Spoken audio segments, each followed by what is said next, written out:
Hi guys! So today is the first in the series of videos about the Canopy test automation framework.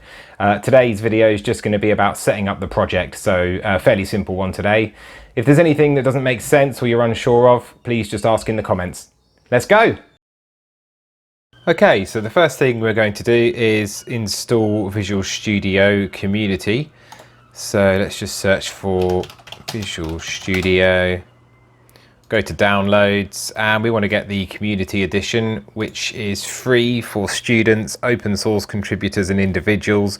So if you're at your company, you might want to check about the licensing issues there, but for home use we can download this for free. We'll click on the installer and that should download quickly.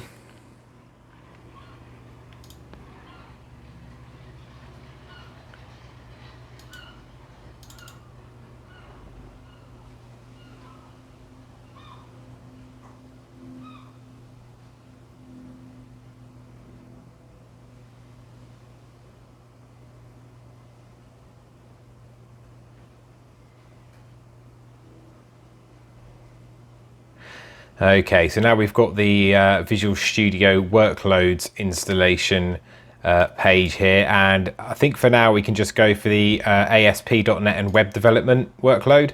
So if you just click on that one, and it's 8.69 gigs, so it's quite a big download. Will take quite a while depending on your internet connection. So click install, go and grab yourself a cup of tea, and I'll catch you in a bit. Wow, look how quick that was. Just kidding, I skipped ahead. Okay, so now that's installed, we should be able to go ahead and launch.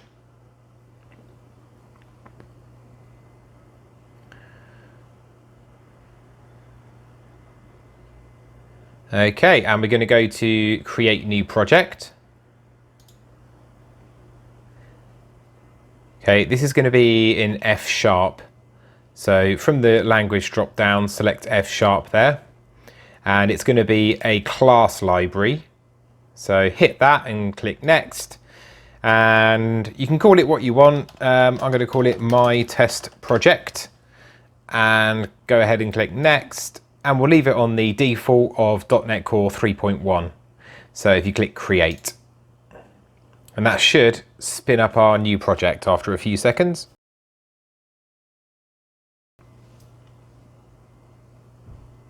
There we go. So the first thing I'm going to do, I'm going to delete this library.fs file here because this is just something that's put in there automatically and we don't need that. So I'll go ahead and delete that for now. And the next thing I'll do is just increase the font size just for the sake of sanity, because it's sometimes very small to see, especially if you're watching this on a TV. So I'll just increase this slightly to make it a bit more legible. Okay, cool.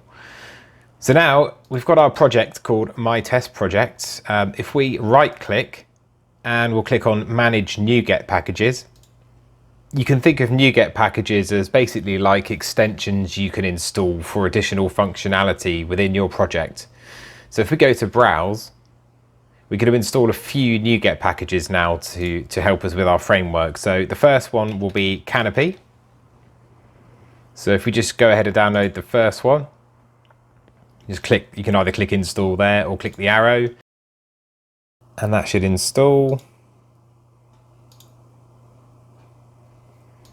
Cool. And the next one is Microsoft.NET.test.SDK. I probably didn't need to type all of that. It's a bit of a mouthful, but pull that one down as well.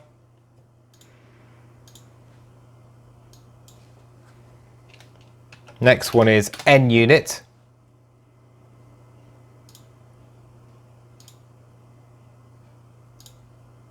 And we also want to grab NUnit 3 test adapter as well.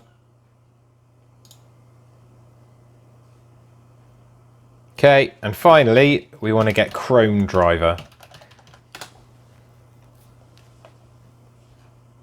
Okay, let's get the top one there and download that one as well.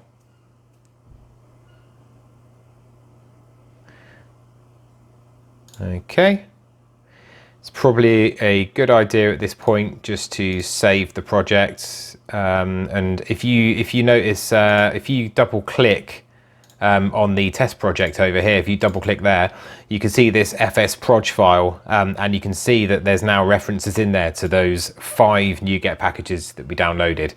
So that's all good to go, hopefully. Let's create a new file within the root of our test project. So if we right click and we'll go to add new item, and it's going to be a source file, which is a .fs file. Let's just call it tests. Okay, and this is our new module called tests, and I'm just going to copy and paste some code that's available on the GitHub repository, which will be available in the description. If I paste that in now, and I'll just walk you through this. So these open declarations, we basically need to include these in any file which we want to be able to reference our NuGet packages. So without these, it won't know about the namespaces that include the functions that we're trying to get access to. So for instance, this test fixture attribute is from NUnit. If I was to delete this declaration, suddenly you'll notice that there's a red squiggly under there and it says the type test fixture is not defined. That's because this file no longer knows about NUnit. So those have to be included in order for those to work. And the same with canopy as well. So if I was to remove the canopy reference there, you can suddenly see that the canopy functions are no longer available. So let's put that back. Okay, so we've got our test fixture, which basically tells NUnit where to look for test cases. And then we've got our type of test cases. And within that, we've got our test cases. And this is our first test case here. And it's marked by this test case attribute, which is again, another NUnit attribute. It can be as simple as this, but I like to include a couple of extra parameters to this, which is basically test name, my first test, and category test cases. You'll see why in a minute. It just makes it more human readable and a bit nicer when you're looking at it in the test runner. Okay, so we've got our first test, and what we're going to do is we're going to start an instance of the Chrome browser. Then we're going to go to this link, which is the canopy test page. We're going to find a field with the ID of test field 1, and we're going to clear that input field. So basically empty out whatever inputs are in there currently. And then we're going to, again with that field, we're going to write in to this field with test field 1 input. This is canopy's syntax to say, with the 2 back arrows, basically you put in the selector on the left, then you've got 2 back arrows, and then you've got what you want to input into that field. So just from this tiny bit of code, we're going to write into this field with the ID of test field 1. Then we're going to click on the button with the ID of button, and we're going to click on the hyperlink with the ID of hyperlink. So fairly self-explanatory there. So if I go to View and go to Test Explorer, it usually helps to try and pin this down the bottom because you'll be looking at this a lot. So maybe put it here, drop it there, and we pick that up. Now if we build the solution, hopefully the test case will appear. So we'll go to build at the top and build solution. And after a few seconds, that should show us our first test case. Cool, there we go. So you'll see at the moment it's kind of not in a very nice format to read in here. That's because we haven't yet grouped it. So we want to group it by clicking here, group by, and instead of being grouped by project namespace and class, we want to group it by traits, which are these things that we specified up here. So as soon as I click on traits and I exit that menu, it suddenly groups it by the category, and then within the category, the name of the test. So as you can see, it's a lot more kind of nicer to read when you're looking at it. When you've got hundreds of tests piling up, it's a lot easier to look at them in this format, in my opinion anyway. So in theory, we should be able to now run that test case and it should work. So let's right click on the test and click run and see if that works. Aha, and we've got a issue which happens quite commonly, so let's have a look and see what that is. Session not created. This version of Chrome driver only supports Chrome version 92. Current browser is 91. So this is something that happens commonly actually, so it's probably worth mentioning. If I go to my Chrome and I go to help about Chrome, notice that there was an update due on Chrome. And sometimes the Chrome driver that you download will go out of sync with the version of Chrome that you have on your machine. So if I download the update, this will probably fix the issue. And that's quite useful to know really, because that's got me quite a few times, that one. Okay, so let's try that again. And now I'd expect that to work because the version of Chrome driver now works with the version of Chrome we've got.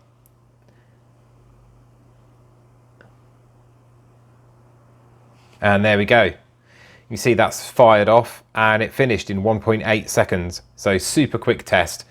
So if we just shut that down again and let's go through it in debug mode. So I'll put a breakpoint in the margin here. And this time, instead of clicking run, let's click debug. And now we can step through it and see what it's doing one step at a time.